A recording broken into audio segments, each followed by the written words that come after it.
मत बताओ।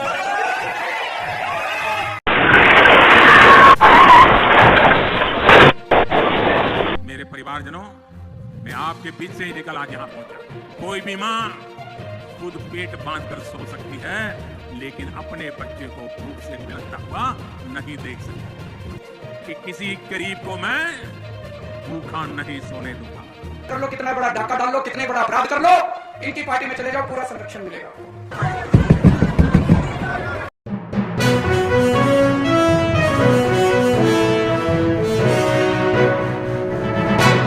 जय हिंद मेरे प्यारे देशवासियों, हिंद वन न्यूज में आप सभी का स्वागत है। रोहड़ी इलाके में डीटीसी की नई इलेक्ट्रॉनिक बस हुई बेकाबू, कई गाड़ियों को मारी टक्कर, एक व्यक्ति की मौत की खबर।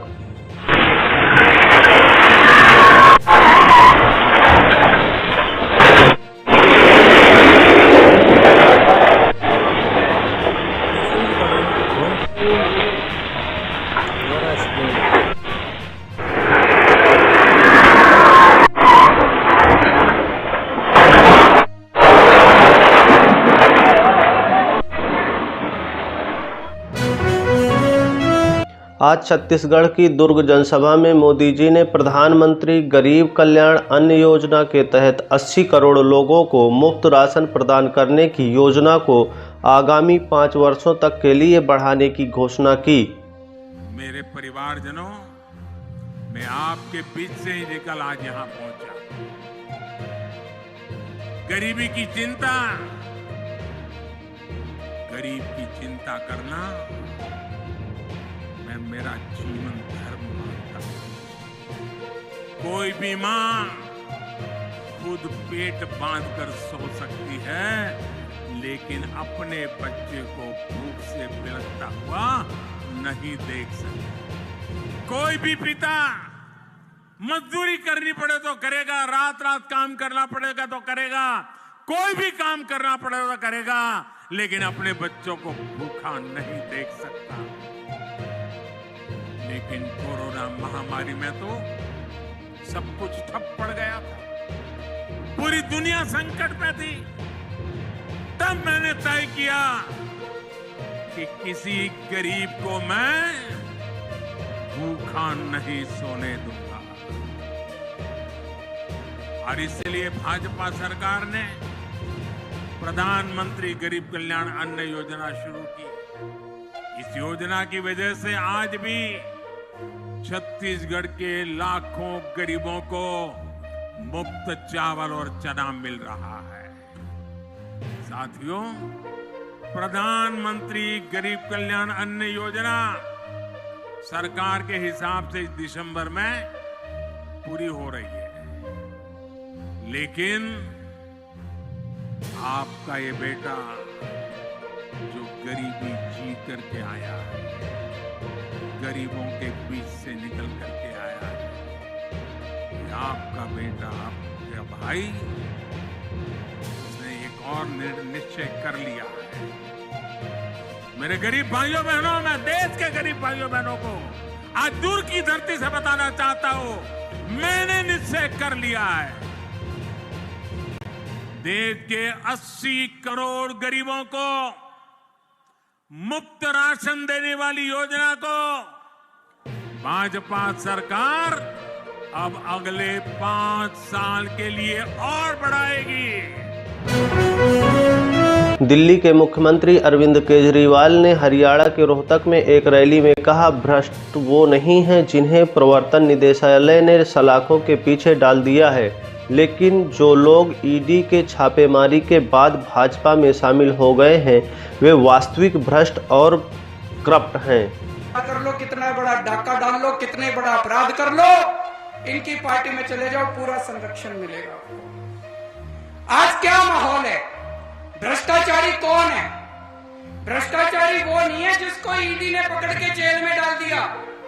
भ्रष्टाचारी वो है जो ईडी के डर से बीजेपी में चला गया। वाशिंगटन डीसी में प्रदर्शनकारियों ने एक विशाल कागज फहराया, जिसमें गाजा में चल रहे नरसंहार अभियान के दौरान इजराइल द्वारा मारे गए हजारों फलस्तीनियों के नाम लिखे गए हैं।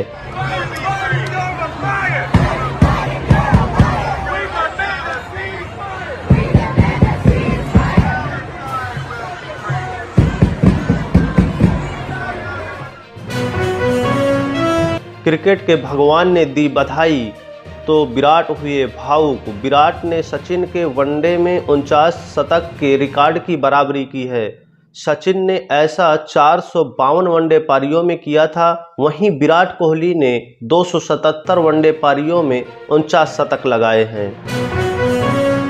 तेलंगाना विधानसभा चुनाव के लिए चुनाव प्रचार चरम पर है।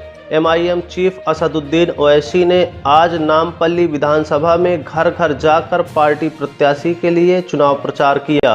इसके अलावा ओवैसी ने अफजाल सागर, हबीबनगर और मालेपल्ली डिवीजन के आसपास के इलाकों में जनसभाओं को भी संबोधित किया।